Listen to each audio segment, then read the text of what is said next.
জীবনটা তো টাকার পেছনেই দৌড়তে, দৌড়তে অর্ধেক কাটিয়ে দিলাম। নিজেকে একটু সময় দেন। কারণ নিজেকে যদি সময় না দিতে পারেন, যদি আপনার ৬০ বছর বয়সে আপনার ব্যাংক ভর্তি টাকা থাকে, তাহলে আপনি সে টাকা দিয়ে কী করবেন? কারণ সেই টাইমে আপনার আর ঘোরার বা ভালো-মন্দ খাওয়ার সেই সময়টুক বা সেই সুযোগটুক আর থাকবে না। কারণ বয়সের সাথে, সাথে সব কিছু চেঞ্জ হয়ে যায়। এজন্য নিজেকে সময় দেন। মাসে বা সপ্তাহে বা ১৫ দিন বা ২ মাস পরে হলেও একটু নিজেকে টাইম দেন। সন্তান, স্ত্রী সবাইকে নিয়ে একটু রেস্টুরেন্টে, একটু বাইরে ঘুরতে যান। তাহলে দেখবেন কি আপনার নিজেরও মন মানসিকতা ভালো থাকবে, সন্তান, বউ সবার মন মানসিকতা ভালো থাকবে। যখন একই খাবার, একই রোজ, রোজ একই কাজ আপনি যখন করবেন, তখন আপনি বিরক্ত হয়ে যাবেন। আপনার বউ আপনার সাথে অশান্তি তৈরি করবে। বাচ্চারা একঘেয়েমি হয়ে যাবে। এজন্য নিজেকে সময় দেন, সাথে ফ্যামিলিকে সময় দেন। কারণ ফ্যামিলি যদি ভালো থাকে, আপনার নিজের জীবনটাও দেখবেন অনেক ভালো। কারণ আপনি মেন্টালিটি যদি অসুস্থ থাকেন, আপনাকে কেউ কিন্তু সুস্থ করতে পারবে না। এজন্য নিজেকে একটু টাইম দেন। শোনেন, টাকা পয়সা তো মুসিমাথেরও ইনকাম করে, কিন্তু ভালো মন্দ কয়জনে খেতে পারে?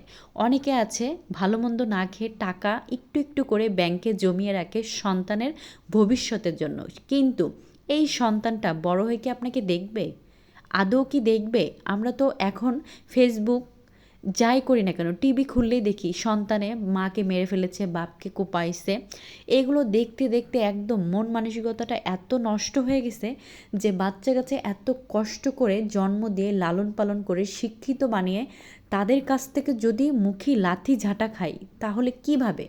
কিভাবে সম্ভব এগুলো করার বলেন? এজন্য প্রতিটা মানুষের প্রয়োজন অর্থ। আর অর্থও থাকতে হবে, সাথে আপনার নিজের সুখ শান্তি, বিলাসিতা যেটা করলে আপনার শান্তি মনে হয়, সে কাজগুলো অবশ্যই করতে হবে। এজন্য নিজেকে একটু সময় দেন। অনেক তো দৌড়ইছেন, একটু থামেন, একটু থামেন। নিজেকে একটু সময় দিলে আপনার আহামরি কোটি, কোটি লাখ, লাখ টাকা আপনার নষ্ট হবে না। কারণ নিজেকে সময় দিলে বা ফ্যামিলিকে সময় দিলে আপনি নিজেও ভালো থাকবেন, অন্যকেও ভালো রাখতে পারবেন। আর ঘোরাফেরা করলে মানুষের মন মানসিকতা সবই খুব সুন্দরভাবে ভালো হয়ে যায়। এটা আমরা সবাই জানি। এজন্য বলবো যে নিজেকে সময় দেন, ভালো থাকেন, অন্যকে ভালোবাসেন। আর আমার ভিডিওটা যে, যে দেখছেন প্লিজ যদি ভালো লাগে অবশ্যই কমেন্টে জানাতে ভুলবেন না। আর কী ধরনের ভিডিও আপনাদের ভালো লাগে সেটাও আমাকে কমেন্টে জানাতে পারেন। আর আমি নতুন ব্লগ ভিডিও করা শুরু করেছি। জানি না কতটা ভালো হয়, কথা অনেক তুতলায় যায়, বেঁধে, বেঁধে যায়। তাই একটু